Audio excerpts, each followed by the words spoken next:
Self-confidence is something most people would like to have more of, but they aren't sure how to achieve it or where to get it.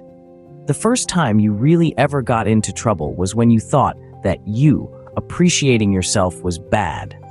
That's typical of this society. You're not supposed to like you see? You go around and say, "Excuse me for being me." Perhaps there was a time when your self-confidence was at a higher level than it is now.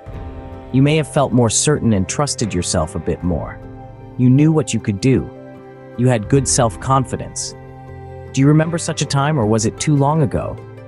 Well, if you can spot such a time in your life, try and answer these questions. How many times since have you told people you didn't have any self-confidence? How many times have you been very careful not to have any?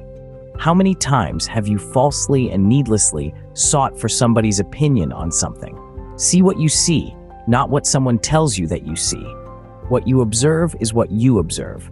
Look at things and life and others directly, not through any cloud of prejudice, curtain of fear, or the interpretation of another. True competence is based on one's ability to observe. To the degree that a man is competent, he survives.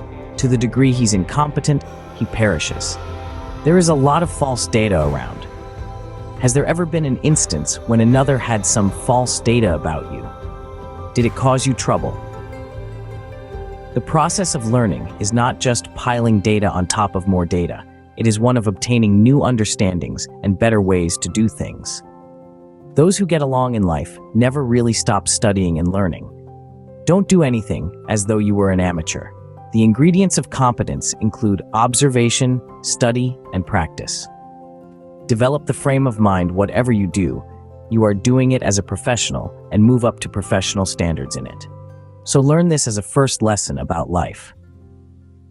The only successful people in any field, including life itself, are those who have a professional viewpoint and make themselves and are professionals. It's necessary that an individual feels somewhat confident in some direction. But it's also very interesting that this need for status and self-esteem evaporates in the presence of real knowledge, and a real esteem takes its place. And it's that real esteem which is most impressive to self and to others, because it's producing results. There is no argument with competence, no argument with it at all. It doesn't then really come down to a test of what does a person know, but it comes down to a test of what can a person do.